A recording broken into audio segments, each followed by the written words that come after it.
My name is Lena Hart. I'm 28, a UX designer in Seattle, and last month my mother leaned back at our family dinner, smirked, and said, "You're lucky we even include you." The words landed sharper than the knife beside my plate. For years, I'd swallowed lines like that, let them bruise quietly, but this time the room went still. Forks frozen Clara's. My sister lips curving into that pity smile she saves just for me. Dad staring at his glass like it could save him. I felt my chest tighten, that old instinct to laugh it off. Instead, I set my fork down. The clink echoed like a crack in the ceiling. I breathed deep, and for the first time in years, I didn't shrink. What came out of my mouth didn't sound loud, but it was enough to split our family open. Before I go on, let me know where you're watching from in the comments.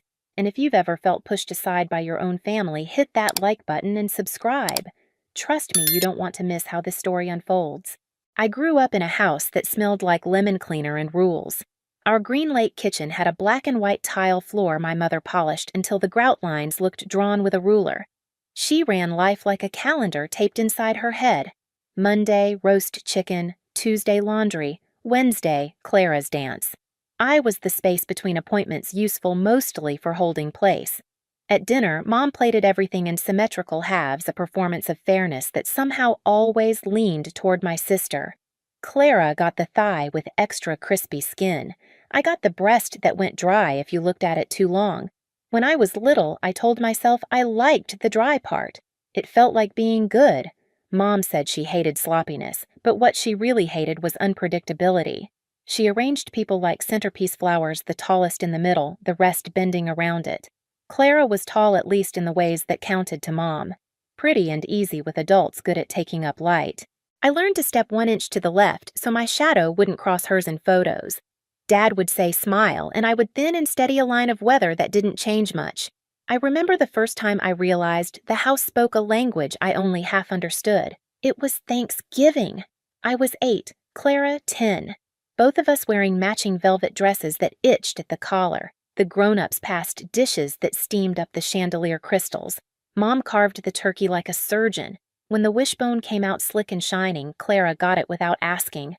Mom said it made sense because she was older. Next year, she said to me, and it landed in my stomach as something heavier than bone. After dinner, I stood in the hallway where the heat vents clicked and held the spare wishbone Dad had fished from the other half. He said a good engineer always finds redundancies. I closed my eyes and wished to be seen. The bone snapped. My half was the shorter one. School was easier in the way that math is easier than people. If you did the steps, you got the answer. I liked that. I liked rulers and stacks of sharp pencils and the way graph paper boxes made every decision feel measurable. When the district held a science fair, I built a website instead of a volcano because I wanted to see what would happen when you clicked a button and something changed. I stayed up alone watching the cursor blink while the rest of the house slept. The site was ugly, and the font turned to nonsense on Mom's old tablet, but it worked. I won a ribbon. At the ceremony, Dad clapped proud, but careful like pride might spill if he moved too fast. Mom took a picture, then turned to fuss with Clara's hair. On the way home, we stopped for ice cream, and the clerk asked who the celebration was for. Clara said both of us. She had won a costume award for a dance recital the week before. Mom nodded. One family, she said, one celebration. I learned that victories were shared, but losses had names. Clara and I were never enemies. That would have been simpler. She was sweet, even when she benefited from the way rooms leaned.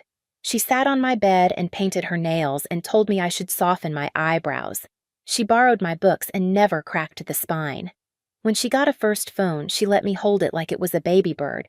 She said I was too serious, and maybe she was right. Being serious felt like the only way to keep my shape. At church, potlucks, the basement smelled like coffee and bleach and the stale sweetness of sheet cake. The grown-ups asked about school in the way you ask the weather how it's doing. I learned to deliver short reports. Fine, good, busy. Clara said things like, "Oh my God, you have to try the green bean casserole, Mrs. Mendez, it is unreal," and people laughed like the air had been refreshed. Mom watched her like a proud director, as if Clara had hit every mark on stage. She watched me to make sure I kept my voice low and my skirt straight. Teenage years were a long hallway of obligations. I did well in the classes where your answers could be counted. English felt like walking across a floor where the boards shifted underfoot. Teachers wrote in the margins of my papers words like insightful and controlled, and then gave me the same grade as the boy who forgot commas and wrote however he felt. I kept writing anyway. I coded late at night on an old laptop that wheezed like a person sleeping. When I hit a wall, I took it apart and put it back together. I liked systems that admitted their logic if you were patient enough. The summer before senior year, the money talk happened. Not a talk exactly, more like a monologue with post-it notes. Mom spread forms across the dining table, FAFSA, and financial aid packets and scholarship websites. She said the Hart family had priorities. She said traveling abroad would give Clara the polish she needed for the future.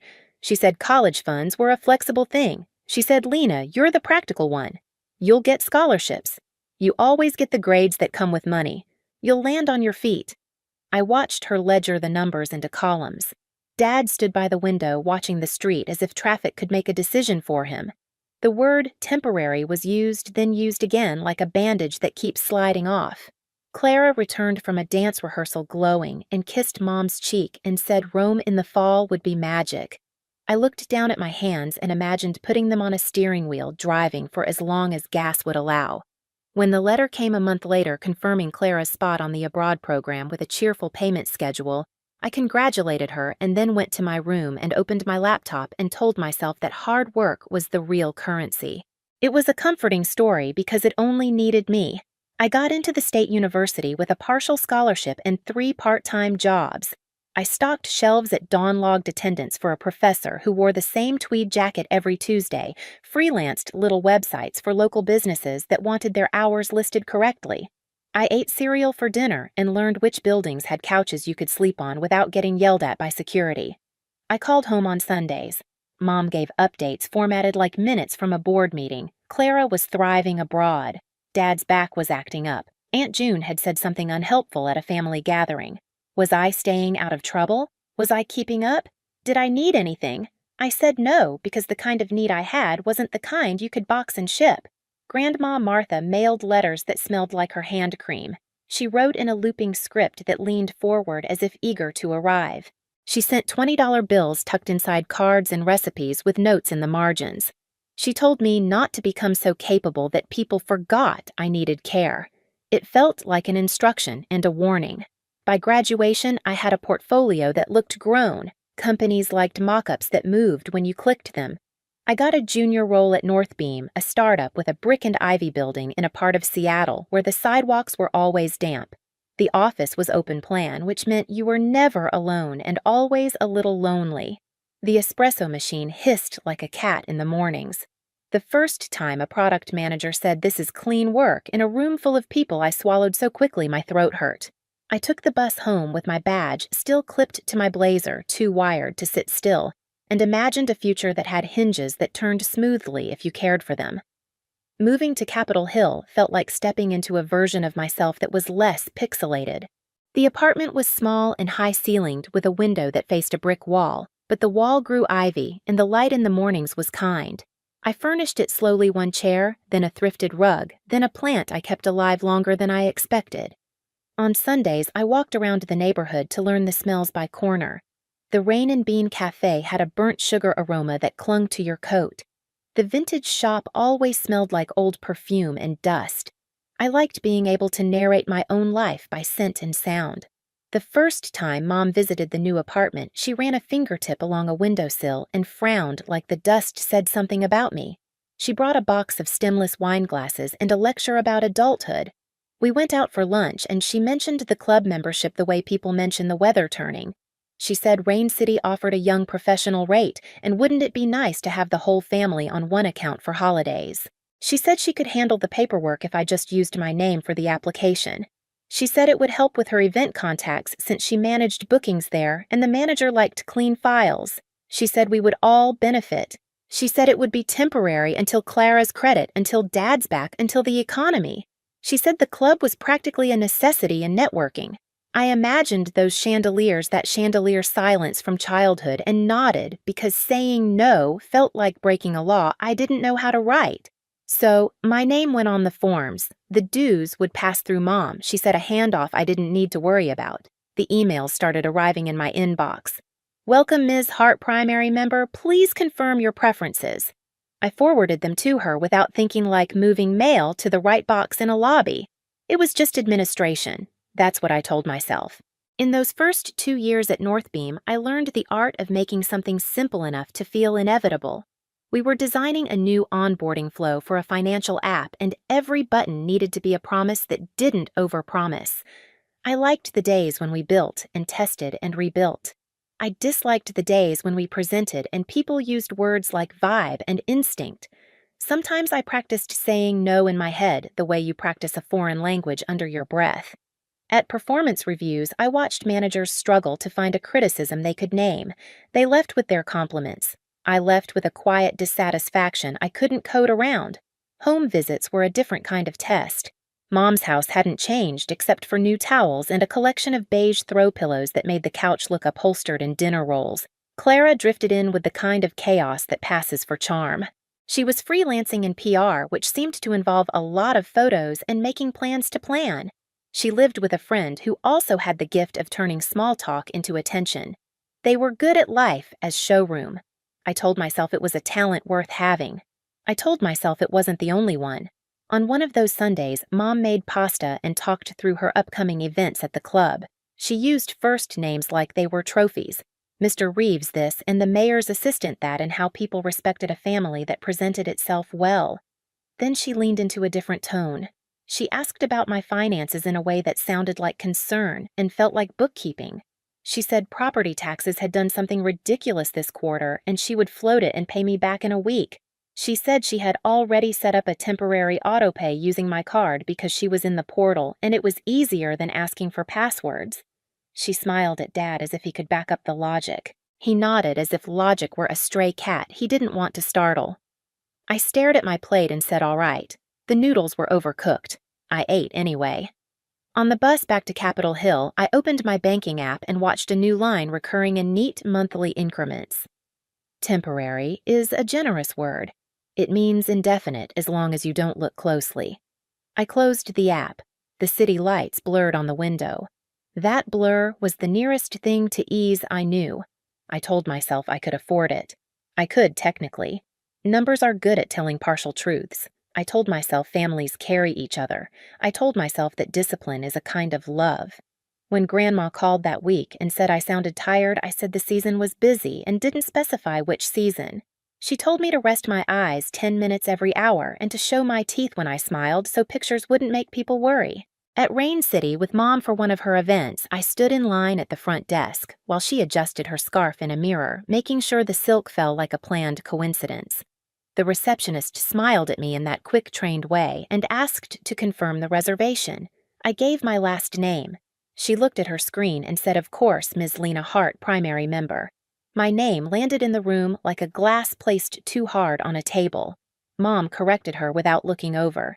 She said, oh no, you mean the family account. And the receptionist's smile recalibrated to neutral. It meant nothing to the people around us. It meant everything to me. I did not say anything. I watched the chandelier crystals buzz almost imperceptibly from the HVAC and thought about how easy it is to mistake shaking for light. College ended with a gown that smelled like starch and sweat, the kind of fabric that clung in the wrong places. Clara stood next to me in photos, her hair falling in glossy waves, her grin wide as though she owned the moment. She hadn't earned the diploma in my hand, but she acted like the crowd was hers. Mom beamed at her more than me, fussing over a speck of lint on Clara's dress. Dad clapped my back once awkward, as though the gesture was a handshake in disguise. Grandma Martha hugged me longest, whispering, "Don't let them shrink you down." Her perfume of lavender oil soaked into my collar a scent I'd later hold onto like a secret compass. After graduation, life at Northbeam sharpened me. Deadlines stacked like bricks. My portfolio thickened. The startup's office smelled like roasted coffee beans and damp coats, and I stayed late so often the janitor greeted me by name. Dylan, my teammate, became my only friend who noticed when I hadn't eaten. He'd drop a protein bar on my desk without a word. Those nights, the glow of the monitor felt like home steadier than the one in Green Lake. Still, every family gathering dragged me back. On birthdays, Clara's cakes towered with layers of fondant and sparklers. Mine came as a grocery store sheet cake with my name scrawled slightly wrong in blue icing. On one Christmas, Clara unwrapped pearl earrings from Mom while I opened a planner that looked re-gifted. The silence afterward was louder than any cheer. I learned to smile with my lips, not my eyes. Then came the summer vacation fund. Dad shuffled papers at the dining table, muttering about costs. Mom leaned on the chair, her nails tapping rhythm like a gavel. "Lena, you've got steady paychecks. You can cover the deposit. We'll reimburse you after the trip." The way she said "will" sounded like a lie wearing Sunday clothes. Clara chimed in, her voice sugar-sweet. "It's just easier if you handle it, you're so organized." I paid. Again. The money left my account with the neat efficiency of a guillotine. Weeks later, when I asked casually about reimbursement, Mom waved me off. "Don't be so transactional. Family isn't about keeping score." Her smirk that day felt identical to the one she would throw at me years later, the one that split something open in me forever. Aunt June saw more than she said. At one barbecue in Fremont, she slipped beside me while the others laughed by the grill. She passed me a soda can and murmured, "Your mother has a way of erasing people until they erase themselves. Don't let her." Her words pressed into me like fingerprints on wet cement. The real crack came through a text message. I was in the Rain and Bean Cafe laptop open when Aunt June accidentally forwarded me a screenshot. A family group chat. Hardcore. My name wasn't on the list. Mom had written, "Let's keep it small. Lena doesn't add much energy anyway." Clara had replied with a laughing emoji. Dad had stayed silent. My coffee tasted suddenly bitter metallic, as if I'd bitten into the cup. Dylan saw my face pale and asked what was wrong. I told him it was nothing, but in my chest, something was breaking apart like old plaster. I didn't confront them. Not yet. I told myself timing mattered. Revenge isn't a shout, it's a whisper that grows teeth. So I tucked the screenshot into a folder on my desktop labeled Receipts. Nights back at my Capitol Hill apartment, I'd stare at the glow of the Rain City emails. "Dear Ms. Hart, primary member." That phrase became both insult and weapon. Each line item in my bank app taxes, dues, deposits was proof I wasn't lucky to be included. They were lucky I hadn't cut them out. I didn't know it then, but every small betrayal was kindling. And one day, all it would take was a spark. The fall before everything cracked open, Seattle turned cold early. Rain slicked the sidewalk's leaves, plastered to windshields like forgotten notes. I worked late at North Beam, the office buzzing with fluorescent hums, while outside the city pulsed with umbrellas and brake lights. Those nights I thought of home, not the apartment in Capitol Hill with its ivy wall, but the Green Lake house where I'd grown up half visible. Every visit back felt like stepping into a stage set. Mom rehearsed her lines, Dad took his silent cues, Clara floated in as the star. I was a background extra in a play I was funding. One October evening, Mom called. "Sweetheart, Rain City is hosting a gala. Clara needs support for her PR pitch. Bring your laptop, maybe tidy her slides. You're good with details." Her tone left no room for refusal. I went. The chandeliers dripped light like melting ice. Clara shone in sequins, introducing herself to men in cufflinks. When her pitch flashed on the big screen, I froze. The mock-ups on her slides, clean, intuitive, clickable, were mine. Screens I'd built at North Beam, stripped of my watermark, paraded as Clara's work. Applause thundered. She smiled graciously, the perfect golden child. My hands shook the stem of my glass, slick with sweat. Later, when I confronted her in the restroom's marble quiet, she laughed. "Relax, Lena.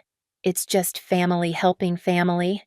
You should be flattered." Flattered. The word echoed like an insult. I walked out without replying, my chest buzzing like a live wire. Weeks later, at a Sunday dinner, Dad cleared his throat. "Property taxes are up again? Lena, could you cover another month until things smooth out?" His voice cracked, ashamed.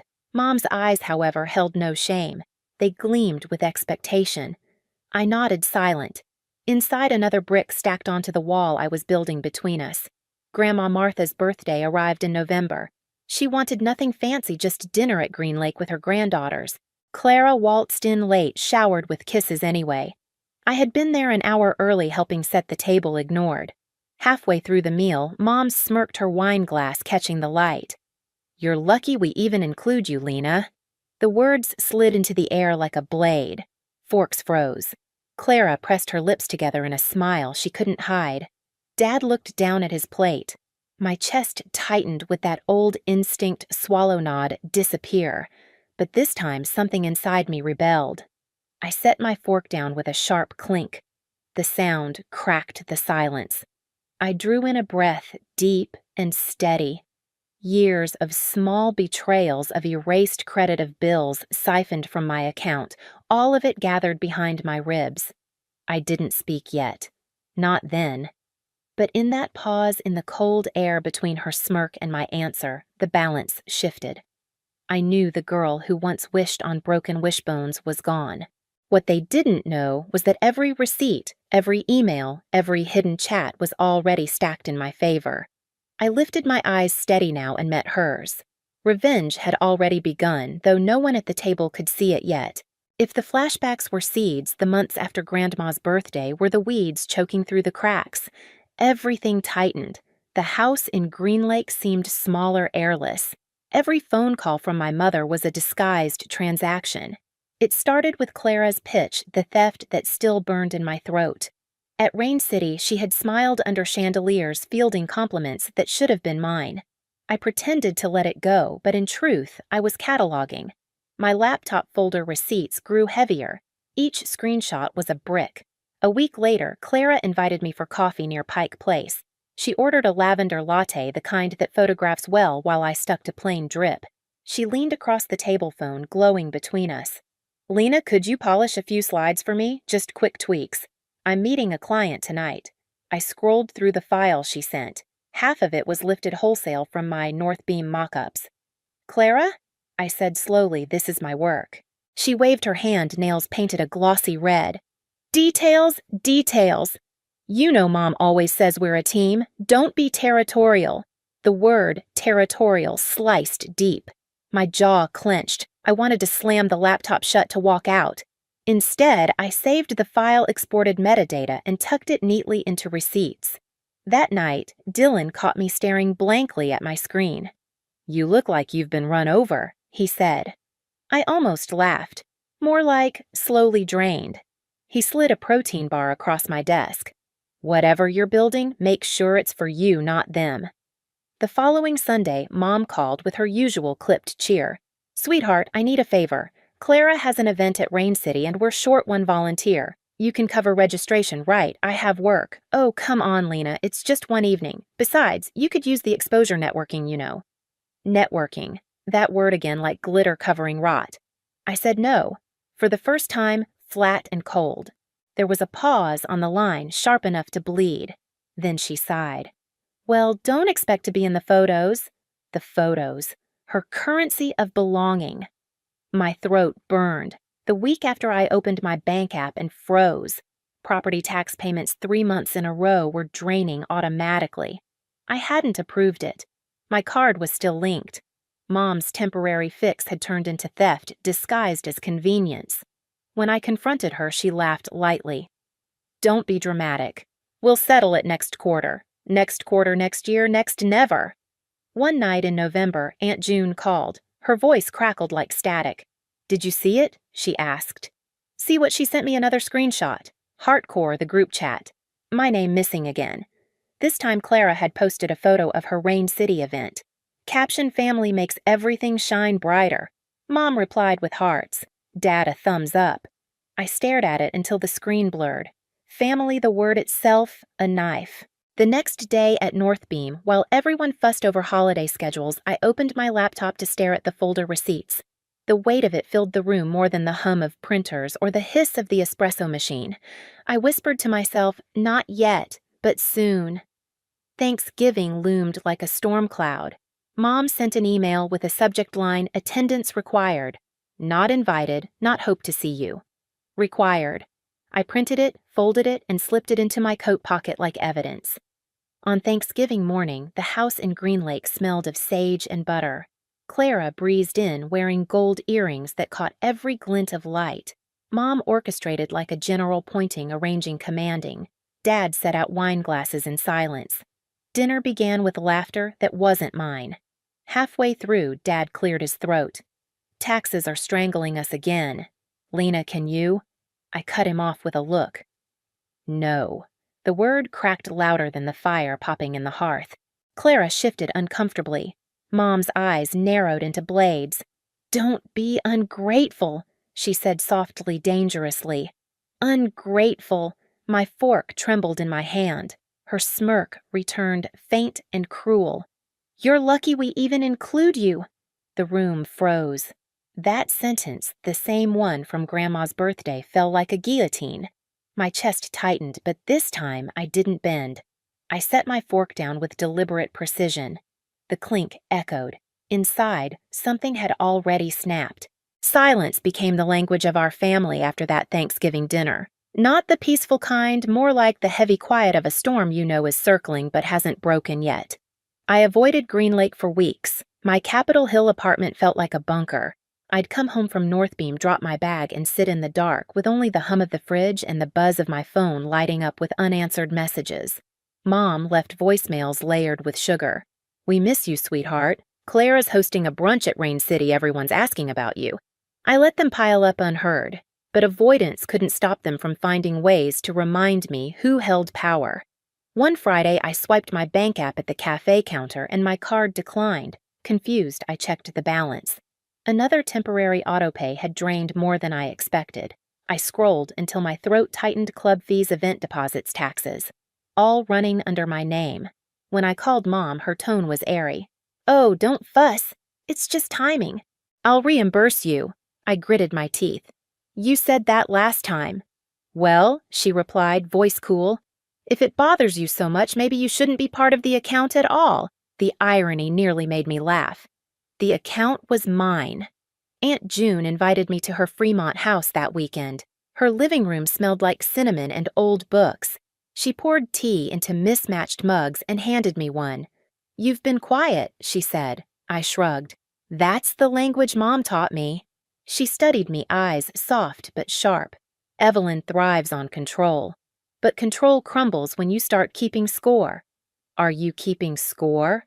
Lena? I didn't answer. But she must have seen it in my face, the file folder in my head, the evidence gathering dust in receipts.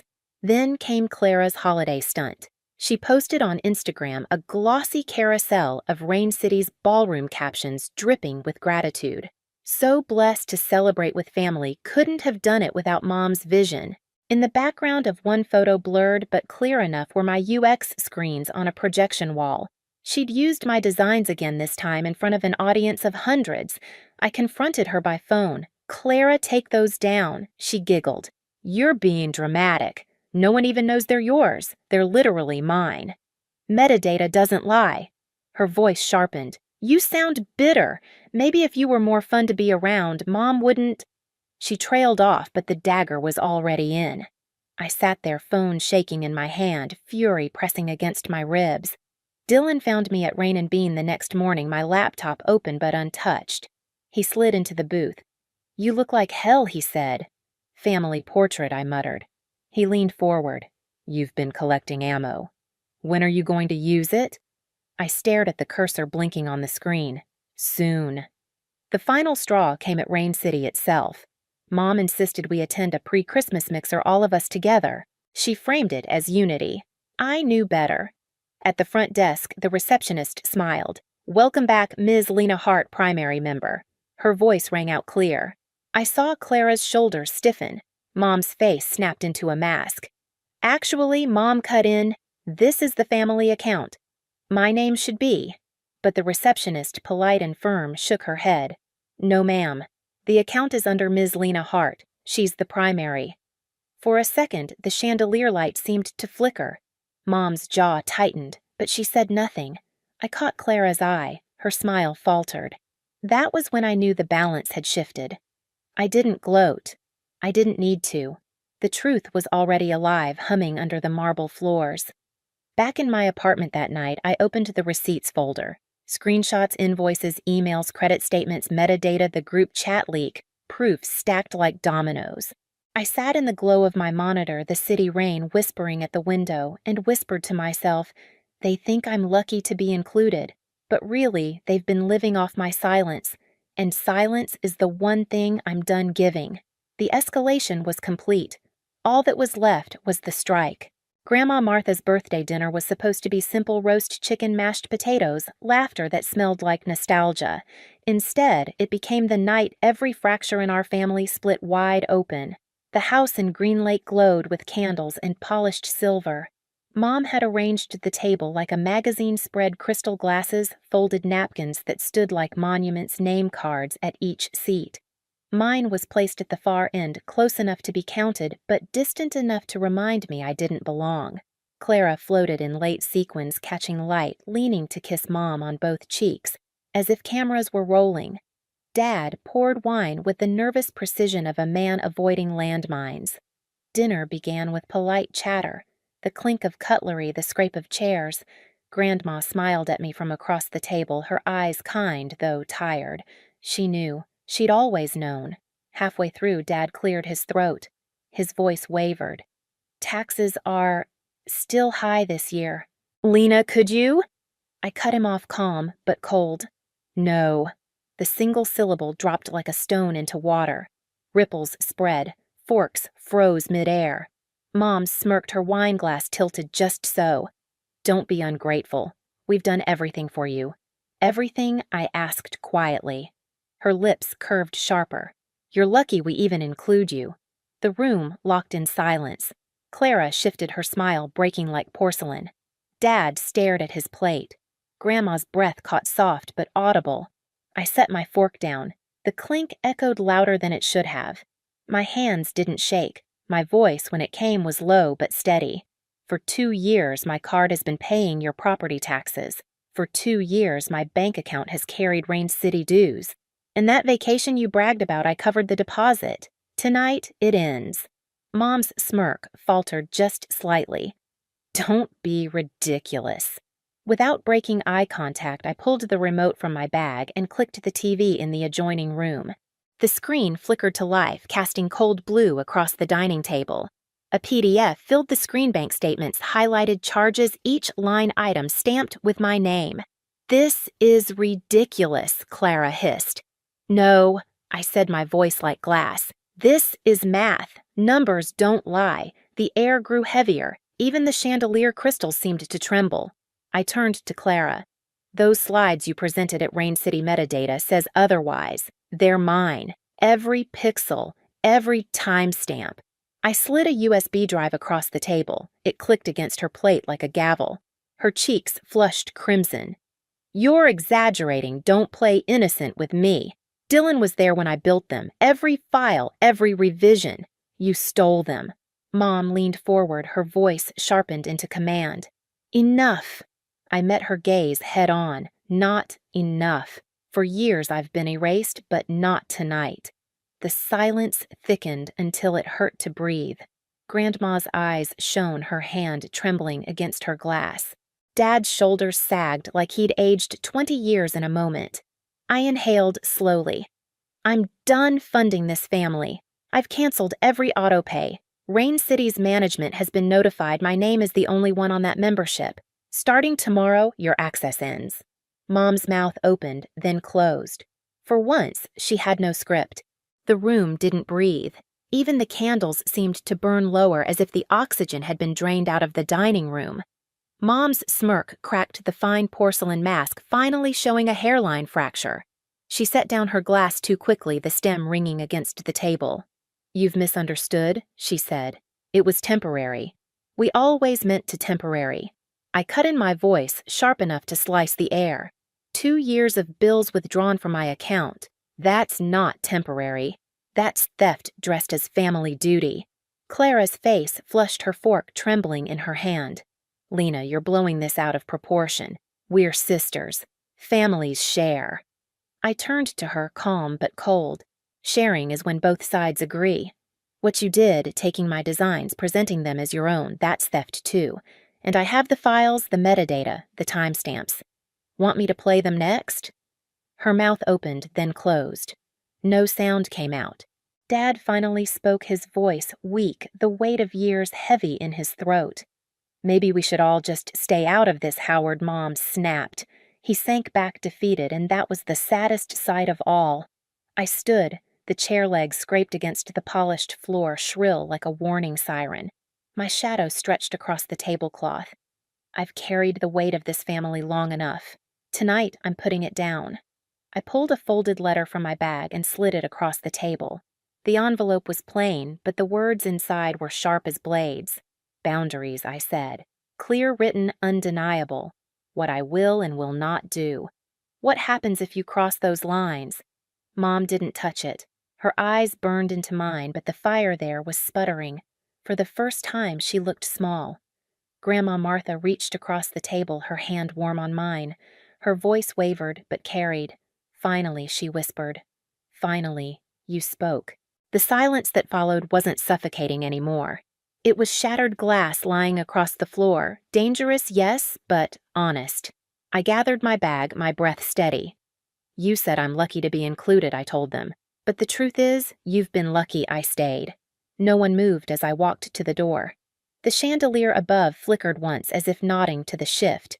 I opened the door, cool November air, rushing in crisp and biting. For the first time in years, the air felt mine. Behind me, I heard Clara's whisper break through the stillness. What if she never comes back? Mom didn't answer. Maybe she couldn't. I stepped into the night, the click of the door behind me sealing the old world away. The rules had changed, and they all knew it. Seattle nights have a way of wrapping you in their damp silence. Streetlights cast halos in the drizzle, and every storefront window holds a reflection you almost don't recognize. That evening, after Grandma's birthday dinner collapsed into shards, I walked home along Broadway, my heels striking against wet pavement like a drumbeat of finality. Inside my Capitol Hill apartment, the air felt different, cleaner. I dropped my bag, exhaled, and turned on the desk lamp. The yellow pool of light caught the stack of envelopes I'd prepared weeks before, copies of the same letter I'd slid across Mom's table. Boundaries written in plain words.